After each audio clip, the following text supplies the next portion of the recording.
please consider supporting this massive dork of a YouTuber on Patreon for just $1 a month. Link down in the description.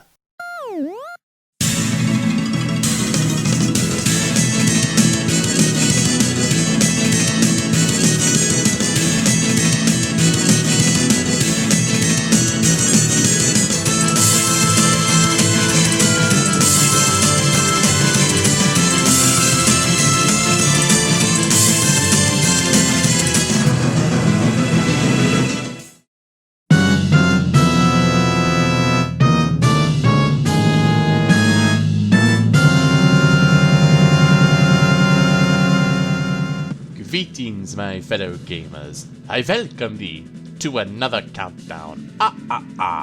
Happy early Halloween, everyone. To make up for my rather long absence, an early gift to you with a special countdown for the festive occasion. And today's topic is bound to give you nightmare fuel. Now, when you think of The Legend of Zelda, one of the things that doesn't get talked about more often than it should is the moments that surround the stories of Hyrule. The kind of moment for this topic, however, is darkness. This series has brought home some of the creepiest, most disturbing, downright darkest moments you will ever experience in a video game. So to celebrate Halloween this year, allow me to present to you all my top 10 darkest Legend of Zelda moments. Rules? Nah, these moments just gotta be so dark and morbid, it'll leave me curling in a blanket for weeks. So with that, sit back, relax, grab some popcorn, and dim the lights, because there is no holding back. Let's go!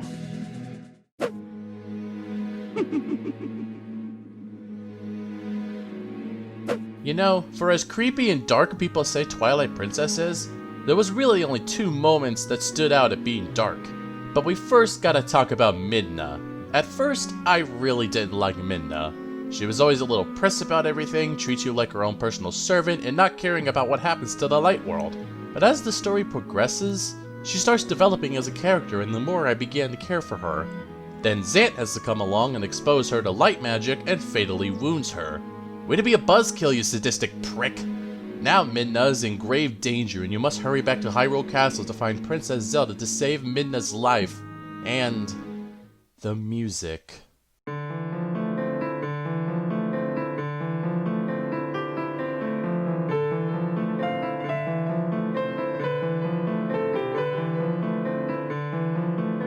The music, the feeling of despair, the atmosphere, it's constantly raining, Midna just barely being able to talk.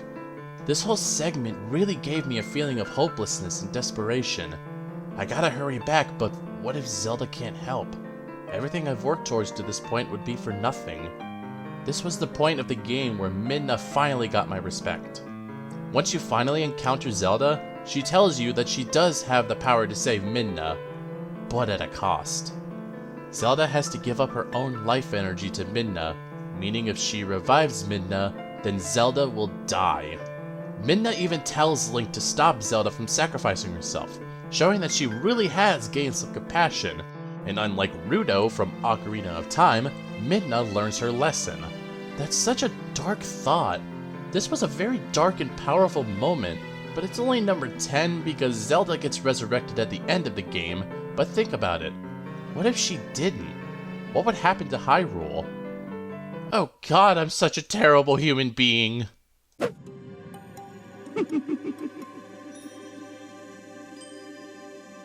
It seems like a lot of people despise most of the water dungeons in the 3D Zelda games.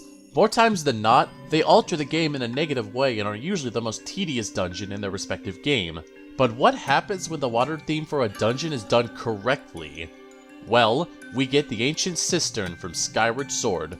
Not only does it have a unique design, but it doesn't focus on the underwater trend that past dungeons struggled with. However, this place holds a dark secret. What could this place possibly be hiding? Hell, of course! Oh, my favorite!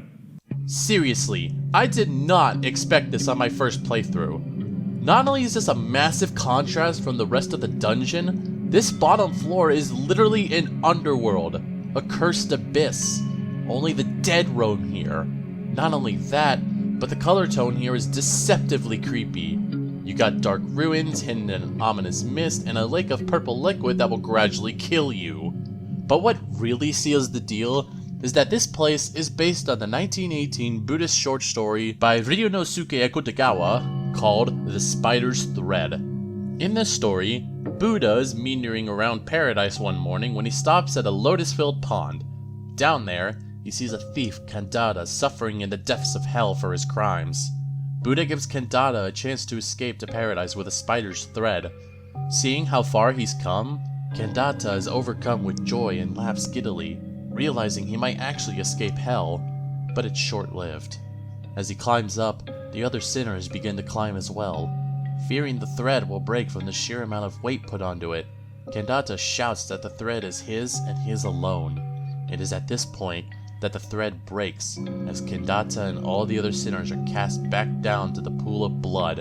In the end, Kandada condemned himself by being concerned only with his own salvation and not that of others. Wow, a Zelda dungeon based on a story like that is really, unique. But it's also super morbid. Next entry.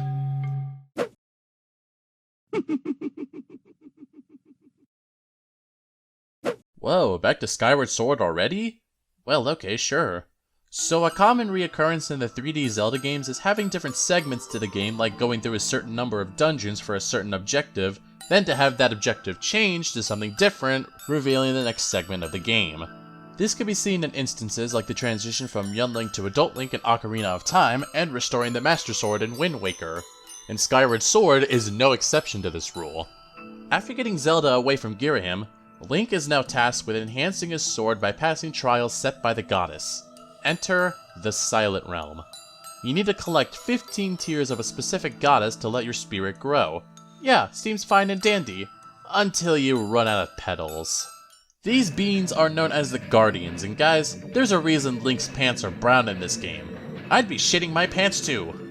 In order to keep these Guardians from chasing you, you need to collect a tear within 90 seconds. But if your time runs out, or run into a watcher, or the waking water all around, that's when the Guardians start coming after you. There are the Foot Guardians with their long broadswords, and the Flying Guardians with 2 scythes. They cannot be defeated, and if they hit you just once, you need to restart the trials all over again. What makes these things so shit-your-pants worthy is the massive contrast between the Silent Realm and when you're being chased by the Guardians. The Silent Realm normally has a soft, comforting atmosphere with fittingly tranquil music, but when you're being chased, everything goes to shit. The air becomes full of the sounds of the Guardians' footsteps, and the scraping of the swords and scythes are just ugh. The music is so nightmare-inducing that sometimes I could hear this song during my nightmares. Now that's terror. It's the most serious mood whiplash ever conceived.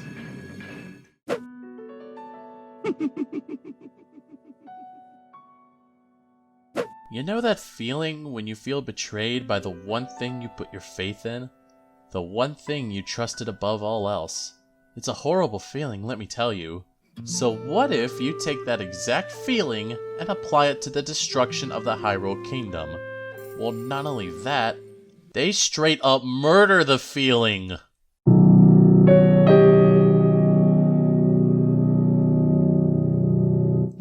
Seems like my most feared enemy of Hyrule has been surpassed. I'm in no way calling this a good thing. Leave me alone, robotic Benedict Arnold! Not only has Breath of the Wild quickly risen up as one of my favorite Zelda games, but the Guardians have quickly become one of the scariest enemies in video game history.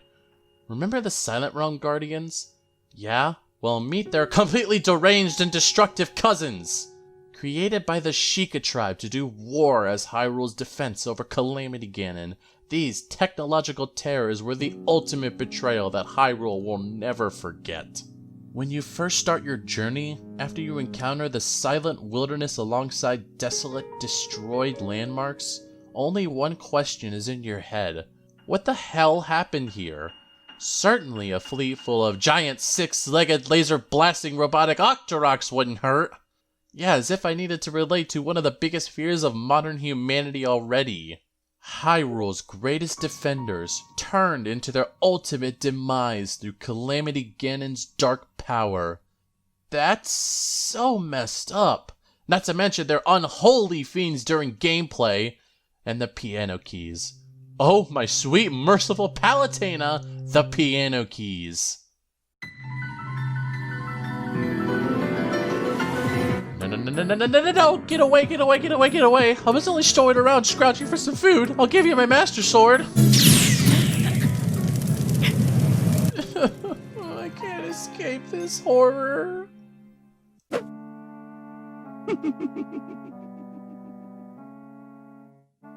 One of the things that makes Majora's Mask such an amazing game is how dark and real this game actually feels.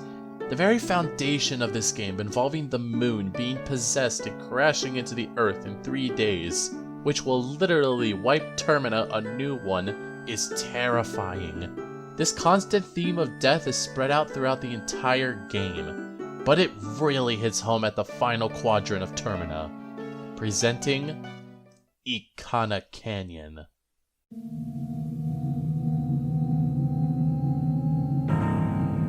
This is undeniably one of the most fucked up levels in Zelda history. Oh my god, there's no comparison. I know a lot of friends who haven't finished Majora's Mask, despite loving it, and I don't blame them. The final quadrant of Termina is like that one big fear you just can't escape from, because they keep coming back. A kingdom once existed here, only for it to be filled with war and bloodshed, and one day it was straight up abandoned. Now, it's a cursed land being home to the dead and filled with spirits that linger with regret and hatred. But that's not all. There's a graveyard guarded by the undead soldiers of Ikana at nighttime, a bone-dry river due to a composer's curse when being tricked to selling his soul to the devil, a paranormal researcher with his daughter being terrorized by Gibdos in an uncomfortable music box house, and the well of I don't want to be here anymore. You know, this could have been my drop-off too if I hadn't been a brave little human and sucked it up. Now, I don't want to come back. Just kill me already before I embarrass myself even further.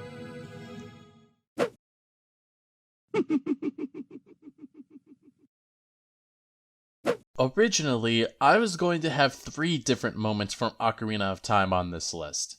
But since they all come from the same place, I decided to put them all together into one. You all probably know where I'm talking about, so Kakariko Village.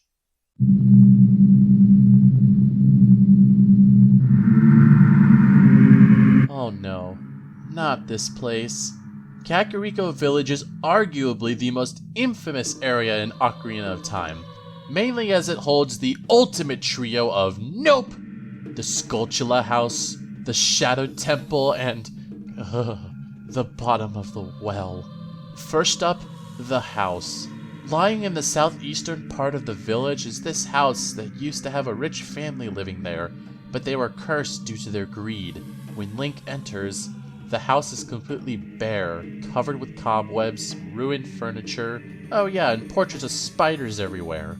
Link is then inhabited by the cursed rich man and his 5 sons, who have taken the shape of a Skulltula due to the curse bestowed by the spiders of the curse. Yeah, no thanks. Next, the Shadow Temple. It's already scary enough that this temple is directly linked to a graveyard, and the music being unsettling, but then there's bloodstains and torture equipment everywhere. Turns out, this place was once used by the Sheikah to interrogate and torture enemies of the royal family of Hyrule, and this is where the most villainous people of Hyrule's history are buried. Oh god, that's awful.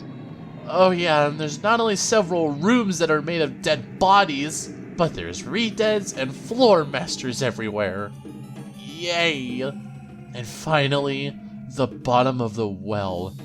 Not only does this place look dark and dreary like the Shadow Temple, but this well is the home of the Dead Hand. As you walk in the boss room, you are greeted with long white hands with long red fingernails. As logic would suggest, You decide to move closer to a hand, only to be grabbed by it, and sweet Jesus, what in the holy hell is this abomination?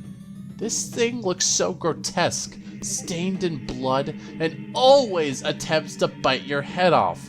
No, seriously, always the head. This thing looks like something out of Resident Evil. So yeah, Kakariko Village scares me to no end. Remember, rated E for everyone.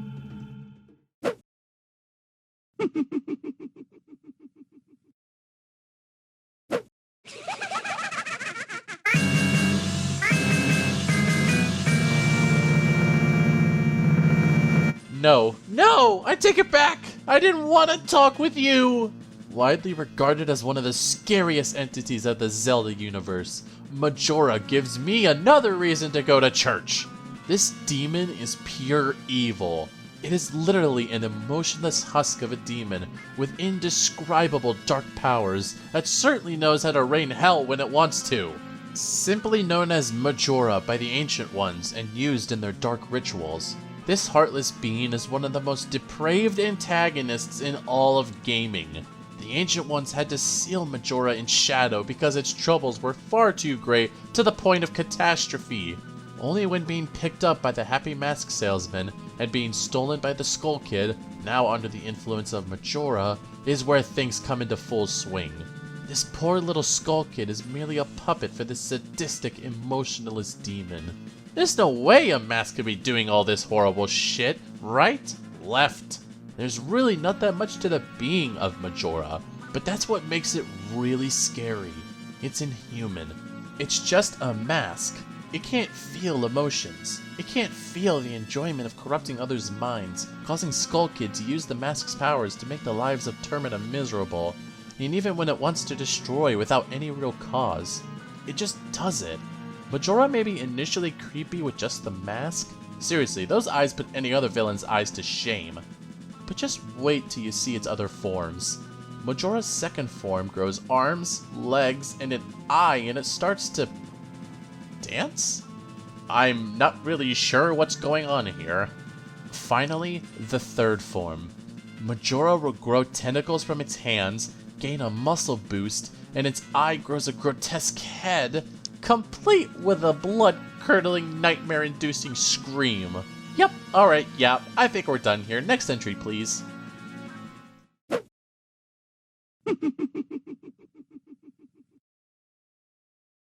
There's something I seem to be missing from Majora's Mask.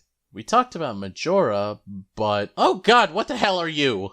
So yeah, if I'm gonna talk about Majora, then I might as well talk about the moon that's been possessed by Majora. First of all, just look at it! That face is the stuff of nightmares, complete with huge unblinking eyes and a creepy grin. Despite how gargantuan and terrifying this thing is, it's surprisingly subtle. Think about it. When you're not actively looking for it, it just sits in the sky, watching you, waiting for its chance to wipe you and the entirety of Termina from existence. But what really seals the deal with the moon being this high is when you actually go inside the moon to battle Majora. What does it look like? Stop trying to guess because you're wrong. It's just an open, luscious green field with a lone tree in the center. Okay. Around the tree are 4 children, each one of them wearing a mask of the bosses you've defeated. What, is this going to be a boss rush? They offer to play games with you in exchange for the masks you've collected. But these aren't games. These are trial rooms, where you have to make it through a room based on the dungeon the boss was from. You go through these rooms and give the number of masks they require. They start asking bizarre questions like, who are your friends? What do they think of you? It's a huge amount of fourth wall breaking, and you really start to question. What the hell is going on? Who are these children? Why is the inside of a demonic moon a paradise? And the thing is, we may never know. While this all could possibly be linked to the interesting end of the Majora's Mask manga, it's officially not canon in the Zelda timeline. So, we may never know the answers to these questions, and that's what makes the moon more disturbing than it really should.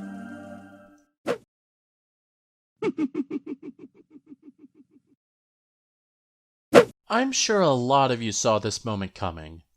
After collecting all the tears of light around Lake Hylia in Twilight Princess, Link meets the light spirit Lanayru, who shows him a vision to express the tantalizing strength of the dark power he seeks. And, well, let's just watch this together. Whoa. What's going on here? Looks like we're just floating in space for some reason. How very odd. But it could always get worse. Ah, this looks so peaceful, just an open grass field.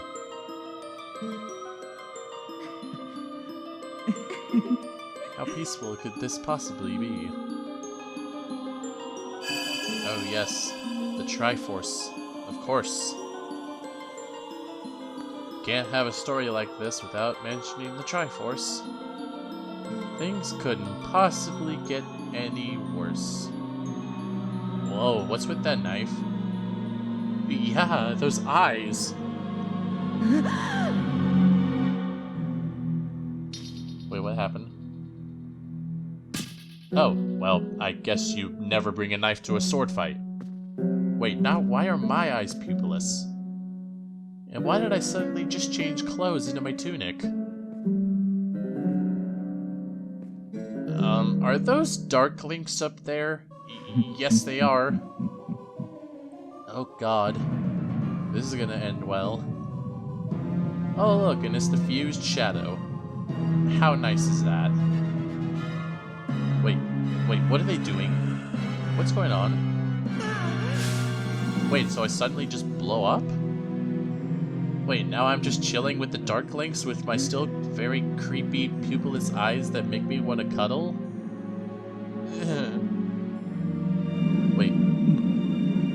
Wait, are those the goddesses? Are those supposed to be the spirits of the goddesses?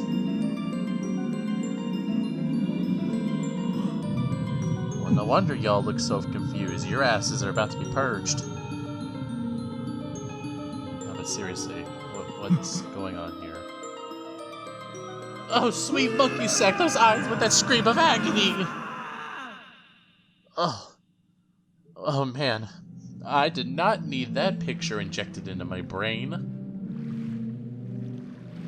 We got more fused shadows. And Link looking super high right there, but I know it's not a drug trip. Oh god, what's this? I fear for my life of what's about to happen here. Just floating child. Oh dear god, why? Why? Why'd it have to be the floating children? And why are you making that face, Link?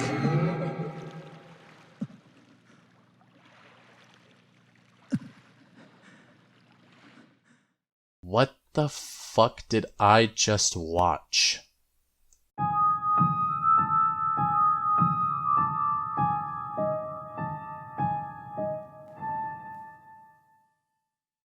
I'm certain a lot of you are scratching your heads at this point, since a lot of the big popular entries for this topic have already been shown.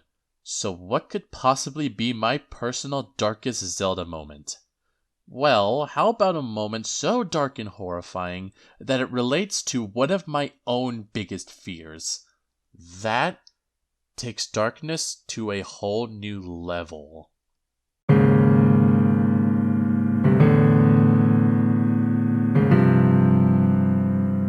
Oh my god. This may not be anywhere close on anyone else's lists, but the Great Flood from Wind Waker gets my number one for relating so much to my own biggest fear. The ocean, the unknown, and what dangers they can bring. And sweet lord, this disaster to Hyrule scares the ever-living crap out of me. This game made me already love sailing the ocean despite my fears of it. But once we actually get to discover what lies beneath these waters is when I start to snuggle into a ball. This vast, wide-open ocean was once Hyrule until a massive flood sealed it off, killing thousands of innocent people. So after we defeat Ganon in Ocarina of Time, he's then sealed away and all is well. Unfortunately, this would be short-lived.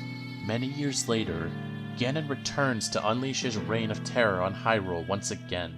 Everyone believed Link would save them like he did the last time, but alas, he didn't appear. And so, Hyrule only had one option left, to ask the Hylian goddess to put an end to Ganon. The goddess would then create the Great Sea to wash away all of Hyrule. This takes the #1 spot for not only relating to my own fears, but also because unlike all the other moments on this list that were either preventable or undone in the end, here, it's both inevitable and never gets undone. Think about it for a minute. All the locations of Hyrule in Ocarina of Time that you've loved for so long doesn't exist anymore. The charm of the Lost Woods, the beauty of Zora's Domain, and hell, even the sometimes peaceful nature of Kakariko Village, all of them gone. Forever! There was nothing that could have been done to prevent this. I don't blame Ganondorf at all for being mad at the gods. That is freaking sad. The Great Flood from Wind Waker is more than deserving of being my darkest Zelda moment. This has been Kdog, and this concludes my first Halloween video. As for what I have planned next month, well...